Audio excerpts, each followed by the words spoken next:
আজ আপনাদের সঙ্গে বাটা মাছ দিয়ে গাটি কচুর ঝোলের রেসিপি শেয়ার করব। তার জন্য ভিডিওটা সবাই দেখতে থাকুন। এখানে প্রথমে কচুগুলো আমি বড় বড় করে কেটে নিয়েছি, আলুগুলোও বড় বড় সাইজ করে কেটে নিয়েছি। এবার কড়াইয়ে সর্ষের তেল গরম করে কচু আর আলুটা খুব ভালো করে ভেজে নেব। খুব ভালো করে ভাজার পরে এতে পরিমাণ মতো নুন দিচ্ছি হলুদ ও নুন দিয়ে খুব ভালো করে কষানোর পরে এতে লঙ্কার গুঁড়ো দিচ্ছি। লঙ্কার গুঁড়ো দিয়ে বেশিক্ষণ কষবো না, কারণ পুড়ে যেতে পারে। এবার জল দিয়ে দিলাম সেদ্ধ করার জন্য। খুব ভালো করে সেদ্ধ হলে তরকারিটা নামিয়ে রেখে এবার বাটা মাছগুলো নুন হলুদ মাখিয়ে কড়াইয়ে সর্ষের তেল গরম করে ভালো করে ভেজে নেব।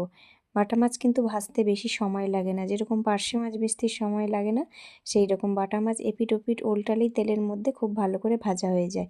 ভাজার পরে এবার কড়াইয়ে আবারও সর্ষের তেল দিয়ে দুটো শুকনো লঙ্কা ফোড়ন দিচ্ছি কুচি করে রাখা পেঁয়াজটা লাল লাল হয়ে আসলে এবার তরকারিটা ফোড়ন দিয়ে দেবো। যে কচু আর আলু সেদ্ধ করে রেখেছিলাম আগের থেকে, তরকারিটা ফোড়ন দেওয়ার পরে এতে দিচ্ছি 1 চামচ জিরে বাটা। গোটা জিরে বেটে নিয়েছিলাম। জিরে বাটা দিয়ে কিন্তু এই কচুর ঝোলটা খেতে দারুণ লাগে, আর একদম টাটকা টাটকা জ্যান্ত মাছ যেহেতু। এবার ভেজে রাখা বাটা মাছগুলো এর উপরে দিয়ে দিলাম। বাটা মাছগুলো দেওয়ার পরে ঝোল ফুটে গাঢ় হলেই একদম রেডি গাটি কচু দিয়ে বাটা মাছের ঝোলের রেসিপি। তরকারিটা কিন্তু খেতে দারুণ হয়েছিল। আপনারা এইভাবে বানান, দেখবেন খেতে দারুণ হবে। আর যারা আমার চ্যানেলে ইউটিউবে নতুন বন্ধু আছো তারা চ্যানেলটি সাবস্ক্রাইব করে পাশে থাকবে। আর যারা ফেসবুক থেকে দেখছো তারা ফেসবুক পেজটিকে ফলো করবে। সবাই ভালো থাকবে, সুস্থ থাকবে। শুভরাত্রি।